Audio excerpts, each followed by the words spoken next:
যোৱাকালি যেহেতু ৰাহুল গান্ধী ডাঙৰীয়া অসম ভ্ৰমণ কৰিলে তেখেতসকলে এনেকৈ উৎসাহ প্ৰদান কৰিলে একাংশ লোকক যিসকলে নিজৰ ন্যায্যতা পাহৰি তেখেতসকলে যিটো পৰিৱেশ আজি সৃষ্টি কৰিছে এটো অসমৰ ৰাইজে প্ৰত্যক্ষ কৰিছে। সেইকাৰণে এনেকুৱা পৰিৱেশ যাতে ভৱিষ্যতে নহওক তাৰ বাবে হিমন্ত বিশ্ব শৰ্মাৰ চৰকাৰে অহৰহ কাম কৰি আছে। তেওঁ এগৰাকী অসমীয়া হৈ কাম কৰি আছে। তেওঁ কৈছে যে মই মুখ্যমন্ত্ৰী হোৱাৰ আগত এগৰাকী অসমীয়া হয়।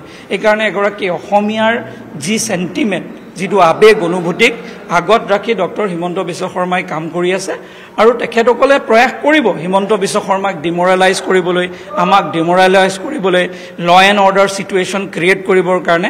কিন্তু চৰকাৰ সষ্টম, চৰকাৰে অনুভৱ কৰিছে আৰু অসমৰ ৰাইজেও প্ৰত্যক্ষ কৰিছে। এইকাৰণে আমি আশা কৰিছোঁ ৰাইজে আমাক সমৰ্থন কৰিব যাতে আমি অসমীয়া সমাজখনক সুৰক্ষিত কৰি ৰাখিব পাৰোঁ।